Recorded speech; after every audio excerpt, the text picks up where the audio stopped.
इस वक्त देखिए एक बड़ी खबर आ रही है। बड़ी खबर ये कि येदियुरप्पा ने अपने इस्तीफे का ऐलान कर दिया है। तो ये बड़ी खबर, येदियुरप्पा कर्नाटक के मुख्यमंत्री जिन्होंने अपने इस्तीफे का ऐलान कर दिया, इसे लेकर पहले से ही इस बात की जानकारी सूत्रों के हवाले से मिल रही थी कि वो कल और आज में से किसी एक भी दिन इस्तीफे का ऐलान कर सकते हैं। तो कर्नाटक के सीएम येदियुरप्पा सरकार के 2 साल पूरा होने के मौके पर आज उन्होंने अपने इस्तीफे का ऐलान कर दिया है। बड़ी खबर कर्नाटक की सियासी हलचल से जुड़ी हुई। कर्नाटक के सीएम बीएस येदियुरप्पा ने अपने इस्तीफे का ऐलान कर दिया। उन्होंने ये भी बताया कि लंच के बाद वो सौंपेंगे अपना इस्तीफा गवर्नर को। तो बड़ी खबर है। और अब इसी के साथ सवाल ये भी कि अब अगला, साथ ही ये भी कि अब आखिर कौन होगा अगला मुख्यमंत्री कर्नाटक का। तो सरकार के 2 साल आज ही पूरे हो रहे हैं और आज ही के दिन को चुना है येदियुरप्पा ने इस्तीफे के लिए। ऐलान वो कर चुके हैं और लंच के बाद वो गवर्नर से मिलने के लिए जाएंगे और राज्यपाल को अपना इस्तीफा सौंपेंगे। इस वक्त की बड़ी और अहम खबर कर्नाटक के सियासी घटनाक्रम से जुड़ी हुई। पिछले कई दिनों से जिस तरह से ये खबरें सामने आ रही थी, बीएस येदियुरप्पा जिस तरह से दिल्ली आए थे, उसके बाद से ही ये तमाम अटकलें शुरू हो गई थी। और ज्यादा जानकारी के साथ हमारी संवाददाता पिंकी राजपुरोहित मेरे साथ हैं। पिंकी, इस्तीफे का ऐलान कर दिया है येदियुरप्पा ने। Stand by. बिल्कुल, इस्तीफे का जो है अनाउंसमेंट कर दिया है। आज 2 साल उनके पूरे हो गए हैं सरकार के और इस दौरान एक बड़ा इवेंट उन्होंने रखा था विधानसौधा में और यहीं पर उन्होंने अपने पूरे भाषण में वे काफी भावुक दिखे। उन्होंने कहा कि किस तरह से साइकिल पर सवार होकर उन्होंने जो है पार्टी के लिए काम किया और राज्य में जो है पार्टी को मजबूत किया था। साथ ही ये वाजपेयी जी को भी याद करके उन्होंने ये भी कहा कि उनके काम को किस तरह से सराहा गया था। प्रधानमंत्री मोदी और साथ ही गृह मंत्री अमित शाह का शुक्रिया अदा करते हुए उन्होंने ये कहा कि लंच के तुरंत बाद मैं राज्यपाल को अपना इस्तीफा जो है वो सौंप दूंगा। इस वक्त काफी भावुक दिखाई दे रहे हैं मुख्यमंत्री बीएस येदियुरप्पा। आपसे कुछ ही देर में वे इस्तीफा देने के लिए राजभवन पहुंचेंगे और इसके बाद सवाल यही कि क्योंकि लिंगायतों का सबसे बड़ा चेहरा येदियुरप्पा रहे, एक मास लीडर रहे कर्नाटका में, तो उनका रिप्लेसमेंट जो है वो कौन होगा, लगातार चर्चा चल रही है। इस बीच सूत्रों का ये भी कहना है कि राज्य में मंत्री माइनिंग और जियोलॉजी मंत्री जो है मुरुगेश निरानी वो ऑलरेडी दिल्ली पहुंचे हुए हैं। साथ ही प्रहलाद जोशी वो भी दिल्ली पहुंचे हुए हैं। आपको बता दें कि प्रहलाद जोशी जो है वो ब्राह्मण चेहरा है, वहीं मुरुगेश निरानी लिंगायत चेहरा है।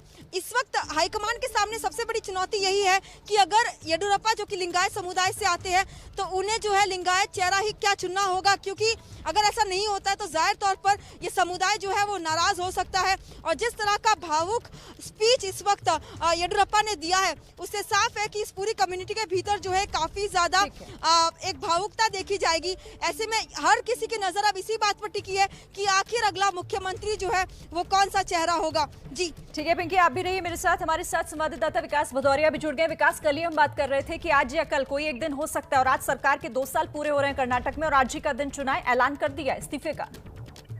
जी हाँ, बिल्कुल। देखिए, एबीपी न्यूज ने अपने दर्शकों को सबसे पहले बताया था कि बीएस येदियुरप्पा जल्दी इस्तीफा देंगे। पार्टी नेतृत्व ने उन्हें इस बात का जानकारी दे दी थी और येदियुरप्पा ने भी पार्टी के फैसले को भांपते हुए अपनी तरफ से प्रधानमंत्री के सामने, जब उन्होंने आखिरी मुलाकात की थी, अपने इस्तीफे और खराब स्वास्थ्य का हवाला देते हुए इस्तीफे की पेशकश की थी।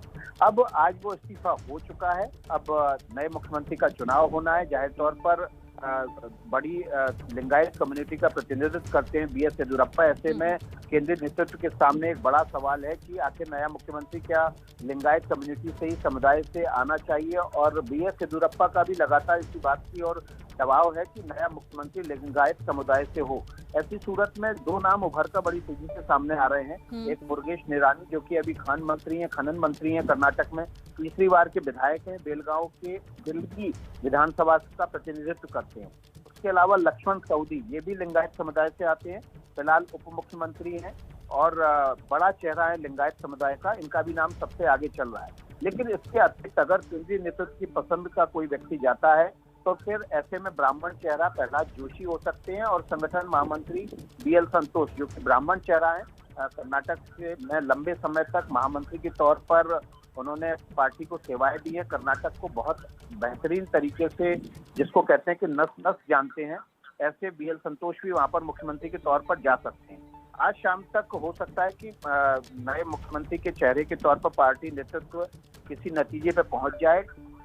कल विधायक दल की बैठक हो सकती है और उस विधायक दल की बैठक में औपचारिक रूप से उसका नेता का चुनाव हो सकता है विधायक दल के, और ऐसे में देखना होगा कि कौन नेता होता है जो विधायक दल का नया नेता बनता है और कर्नाटक का नया मुख्यमंत्री के रूप में चुना जाता है। ठीक है विकास, आप भी लगातार हमारे साथ रहिए, पिंकी भी मेरे साथ है। लेकिन जिस तरह से खबर अभी आ रही है कि 2 साल पूरा होने के एक कार्यक्रम में शामिल हुए थे मुख्यमंत्री बीएस येदियुरप्पा, और वहीं पर एक भावुक उन्होंने भाषण भी दिया, एक बयान भी दिया, और उसके बाद ही उन्होंने ऐलान भी कर दिया।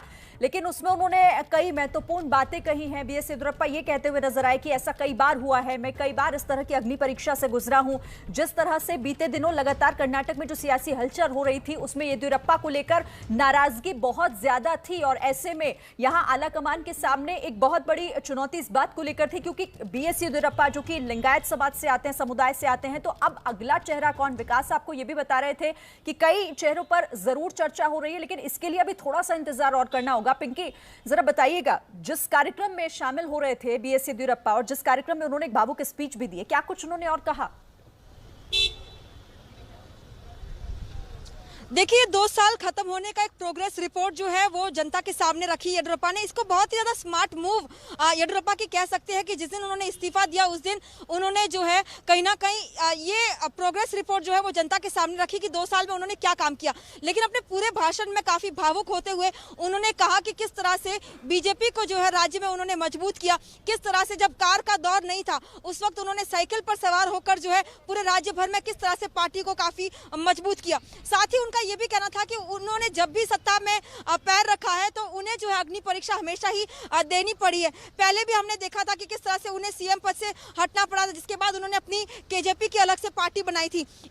उसके बाद जो है कुमारस्वामी सरकार से पहले भी उन्हें अपना इस्तीफा देना पड़ा था। तो जब भी वे सत्ता में आए हैं उन्हें अपनी इस अग्नि परीक्षा से गुजरना पड़ा है। ये बात जो है वो बार बार इस बात को जोर देते दिखे। साथ ही उन्होंने ये भी कहा कि किस तरह से जो है वाजपेयी जी ने उनके काम को सराहा, और अपने पूरे भाषण के बाद उन्होंने प्रधानमंत्री नरेंद्र मोदी और गृह मंत्री अमित शाह का शुक्रिया अदा भी किया। और साथ ही अपने पूरे प्रोग्रेस रिपोर्ट में वो तमाम जो प्रोजेक्ट्स थे उनको सामने रखा सीधे तौर पर, और लोगों को ये बताया कि किस तरह से 2 साल के दौरान उन्होंने कितना काम किया। और साथ ही पिछले 1.5 साल से जिस तरह से कोरोना पैंडेमिक था उस दौरान उनकी सरकार किस तरह से काम करती रही। तो इस पूरे रेजिग्नेशन के फैसले से पहले जो है उन्होंने पूरी अपनी बातों को सामने रखा कि किस तरह से पार्टी को मजबूत करने में उनका एक बड़ा योगदान जो है वो राज्य में रहा है। जी अच्छा पिंकी, विकास से जब हम बात कर रहे हैं लगातार तो वो कई नामों का जिक्र कर रहे हैं, क्योंकि ये दिल्ली से जानकारी है, वहां पर इन नामों को लेकर चर्चा हो रही है। आपके पास इससे लेकर क्या डिटेल्स मिल रही है? वहां पर भी क्योंकि हलचल इसको लेकर तो हो रही होगी कि अब उत्तराधिकारी कौन है बीएस येदियुरप्पा का वहां? देखिए, बिल्कुल पिछले कुछ दिनों से लगातार जो है लिंगायत संगठन से खास तौर पर जो तमाम धर्मगुरु है वो येदियुरप्पा से मिलते रहे। यहाँ तक कि कल एक बड़ी बैठक जो है पैलेस ग्राउंड में देखी गई, जहाँ पर ये रेजोल्यूशन भी पास किया गया कि बीएस येदियुरप्पा को जो है मुख्यमंत्री पद से ना हटाया जाए। यानी साफ तौर पर लिंगायत समुदाय जो है वो लगातार हाईकमान पर कहीं ना कहीं एक प्रेशर बनाता रहा कि किसी तरह से येदियुरप्पा को ना हटाया जाए। ऐसे में अगर अब जो है एक लिंगायत चेहरा नहीं चुना जाता तो हाईकमान के लिए एक बहुत बड़ी मुश्किल खड़ी हो सकती है, क्योंकि पूरा का पूरा लिंगायत समुदाय जो है वो बीजेपी के खिलाफ हो सकता है। जो हमने 1990 में कांग्रेस के खिलाफ जब वीरेंद्र पाटिल को जब मुख्यमंत्री पद से हटाया गया था, राजीव गांधी ने जब हटाया था, तो उस दौरान जिस तरह से तब से लेकर अब तक जो है लिंगायत फिर से कांग्रेस के साथ नहीं गया। तो यही हाल जो है इस वक्त बीजेपी के साथ भी हो सकता है। यही कारण है कि राज्य में ये इस बात को जरूर माना जा रहा है कि अगला बड़ा चेहरा जो है वो हो सकता है कि लिंगायत से हो, और यही कारण है कि ठीक है पिंकी, आप रहिए मेरे साथ। दिल्ली बुलाया गया है, वो इस वक्त दिल्ली में ही मौजूद है। ठीक है, मैं आपके पास फिर से लौटूंगी, जैसे कोई अपडेट होगा फौरन हमें बताइएगा। लेकिन ये बड़ी खबर दर्शकों को हम दे भी रहे हैं, लेकिन इसी के साथ अब सवाल यहां पर ये कि कौन सा वो चेहरा हो सकता है। देखिए, वो नाम भी अब आपके सामने है टेलीविजन स्क्रीन पर। प्रहलाद जोशी जो कि संसदीय कार्य मंत्री है, इनका नाम भी इस वक्त चर्चा में है। बीएल संतोष संगठन महासचिव है बीजेपी के कर्नाटक में, ये भी सीएम पद के दावेदार हैं। अब नाम के ऐलान का होना फिलहाल अभी बाकी है। लक्ष्मण सवदी भी वो जो कि कर्नाटक के डिप्टी सीएम है, इनको भी दी जा सकती है ये जिम्मेदारी। मुरुगेश निरानी कैबिनेट मंत्री फिलहाल कर्नाटक के हैं, ये भी सीएम पद के दावेदार हैं। उन चेहरों में ये भी शामिल है। पूर्व केंद्रीय मंत्री बासनगौड़ा यत्नाल, इनका नाम भी फिलहाल चर्चा में चल रहा है। अश्वत्थ नारायण भी दावेदार हैं, सीएम पद के डिप्टी सीएम है फिलहाल कर्नाटक के। तो ये वो नाम जो इस वक्त ये कहा जा रहा है कि इनमें से ही कोई एक चेहरा हो सकता है जिस पर हाईकमान जिसका फैसला जब देगा तो शायद इनमें से कोई नाम हो। लेकिन यहां पर ये तय करना कि लिंगायत समाज जो कि लगातार बीएस येदियुरप्पा के इस्तीफे को लेकर इसका विरोध भी करता रहा, वो ये कहता रहा कि बीएस येदियुरप्पा को नहीं हटाया जाना चाहिए। इसे लेकर प्रेस कॉन्फ्रेंस भी संत समाज की तरफ से की गई थी, कल एक बैठक भी हुई थी। तो ऐसे में फिलहाल चुनौती तो है, देखना होगा कि कौन सा वो चेहरा होगा जिस पर सहमति बनती है। अब येदियुरप्पा चूंकि इस्तीफे का ऐलान कर चुके हैं, उन्होंने एक बहुत भावुक स्पीच उस दौरान दी। उन्होंने कहा कि मैं हमेशा अग्नि परीक्षा से गुजरा हूं, 2 साल पूरा होने का कार्यक्रम जिसमें शामिल हुए बीएस येदियुरप्पा, और कहा कि मैंने पार्टी को यहां तक पहुंचाया। इस्तीफे के ऐलान के बाद येदियुरप्पा ये कहते हुए दिखाई दिए कि हमेशा अग्नि परीक्षा जब हुई तो मैं उससे गुजरा हूं। पार्टी को में क्या भूमिका उनकी रही, किस तरह से कर्नाटक के लिए उन्होंने काम किया, इसका भी जिक्र उन्होंने किया। भावुक थोड़े से थे इस्तीफे को लेकर, जो अटकलें पिछले काफी दिनों से चल रही थी। जब वो दिल्ली आए तब भी इस बात को लेकर उन्होंने कहा कि फिलहाल, हालांकि उन खबरों को वो खारिज कर रहे थे। देखिए 2 तस्वीरें आपको हम दिखा रहे हैं। ठीक 2 साल पहले जब शपथ हुई, जब कर्नाटक के मुख्यमंत्री के तौर पर उन्होंने शपथ ली, लेकिन आज 2 साल बाद तस्वीर कैसे बदल गई है। एक कार्यक्रम में शामिल होने के दौरान, और वो कार्यक्रम सरकार के 2 साल पूरा होने पर, और वहीं उन्होंने इस्तीफे का ऐलान कर दिया। लंच बाद बताया जा रहा है, सूत्र जानकारी दे रहे हैं कि लंच के बाद वो गवर्नर के पास जाएंगे और फिर अपना इस्तीफा सौंपेंगे, यानी औपचारिक तौर पर वो उनका इस्तीफा हो जाएगा। पिंकी, और कोई डिटेल मिल रही है क्या? लंच के बाद जाएंगे येदियुरप्पा? बिल्कुल, ये बात जो है खुद येदियुरप्पा ने कही है अपनी पूरे भाषण कंप्लीट होने के बाद। लास्ट पे उन्होंने यही कहा कि जैसे ही मेरा लंच कंप्लीट हो जाएगा उसके तुरंत बाद मैं राजभवन पहुंचूंगा और वहां पर राज्यपाल को जो अपना इस्तीफा सौंपूंगा। तो यानी सीधे तौर पर खुद मुख्यमंत्री बीएस येदियुरप्पा ने कंफर्म कर दिया है कि वो इस्तीफा देने जा रहे हैं। जैसे कि लगातार कयास लगाए जा रहे थे और पिछले 2 दिनों से वे हिंट भी कर रहे थे कि 2 साल उनके सरकार के पूरे होने के तुरंत बाद वे हाईकमान जो भी कहेंगे वो वे मानेंगे। और यही कारण है कि आज जैसे ही ये कार्यक्रम कंप्लीट हुआ उसके तुरंत बाद उन्होंने इस रेजिग्नेशन की घोषणा कर दी है। लेकिन अब भी सवाल यही है कि आखिर कौन होगा वो चेहरा जो कि येदियुरप्पा को जो है रिप्लेस कर पाएगा, क्योंकि येदियुरप्पा, इसमें कोई दो राय नहीं कि कर्नाटका में एक मास लीडर माने जाते हैं और वैसा चेहरा कर्नाटका में बीजेपी के लिए जो है कहीं ना कहीं बड़ी चुनौती भी हो सकती है। और साथ ही 2023 की बात करें तो विधानसभा के चुनाव भी है। ऐसे में लिंगायत समुदाय को किसी भी तरह से नाराज करने का जो रिस्क है वो फिलहाल बीजेपी नहीं उठा सकती है। यही कारण है कि लगातार लिंगायत चेहरों पर जो है कहीं ना कहीं बात सामने आ रही है। इससे पहले लक्ष्मण सावड़ी का नाम भी सामने आया था जो कि खुद डिप्टी सीएम है और लिंगायतों का एक बड़ा चेहरा भी है। लेकिन आज क्योंकि वो खुद इस इवेंट में मौजूद थे और दिल्ली में क्योंकि फिलहाल मुरुगेश निरानी और प्रहलाद जोशी मौजूद है, तो सवाल यही कि क्या इन दोनों में से कोई चेहरा होगा जो अगला मुख्यमंत्री होगा। फिलहाल इस पर नजर है। लेकिन सीधे तौर पर इस रेजिग्नेशन के घोषणा से पहले जो है येदियुरप्पा काफी भावुक दिखाई दिए और अपने तमाम कार्यों को याद करते दिखाई दिए कि किस तरह से शुरुआती दिनों से लेकर अब तक उन्होंने पार्टी को जो है राज्य में किस तरह से मजबूत किया है। जी ठीक है, विकास भी मेरे साथ है। विकास, जिसका जिक्र पिंकी भी कर रही है कि प्रहलाद जोशी और मुरुगेश निरानी ये दोनों फिलहाल दिल्ली में मौजूद हैं, तो क्या जो सबसे आगे चल रहे हैं इस नामों में, इन चेहरों में, वो यही दोनों हो सकते हैं क्या?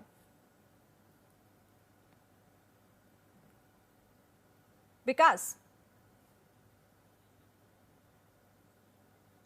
चलिए विकास से फिर से हम संपर्क करेंगे, उनसे संपर्क हमारा टूट गया है। लेकिन जैसा पिंकी भी बता रही हैं, विकास भी थोड़ी देर पहले कई नामों का जिक्र कर रहे थे। फिलहाल हालांकि इसके लिए अभी थोड़ा इंतजार और करना होगा। विचार विमर्श, लगातार मंथन बीजेपी में हो रहा है कि अब कर्नाटक में अगला चेहरा वो कौन सा होगा, क्योंकि सीधे तौर पर यहां मास लीडर के तौर पर एक पहचान जो बीएस येदियुरप्पा की रही है, लिंगायत समुदाय से वो आते हैं। तो ऐसे में लिंगायत समुदाय को नाराज ना करते हुए किसी एक चेहरे पर सहमति बनाना, ये फिलहाल एक बड़ी चुनौती तो होगी। लेकिन कई चेहरों को लेकर चर्चा भी हो रही है, वो लगातार आपको हम दिखा भी रहे हैं कि आखिर कौन वो हो सकते हैं, और इसी को लेकर ये चर्चा लगातार हो रही है बीजेपी के अंदर। लेकिन बड़ी खबर तो फिलहाल यही है कि बीएस येदियुरप्पा इस्तीफा देंगे। ये चर्चा तो काफी दिनों से चल रही थी, लेकिन अब खुद 2 साल पूरा होने के कार्यक्रम में जब वो शामिल हुए तो वहां पर उन्होंने इस बात का ऐलान कर दिया कि इस्तीफा वो देने जा रहे हैं और लंच के कार्यक्रम के बाद वो गवर्नर से मिलेंगे, अपना इस्तीफा सौंपेंगे।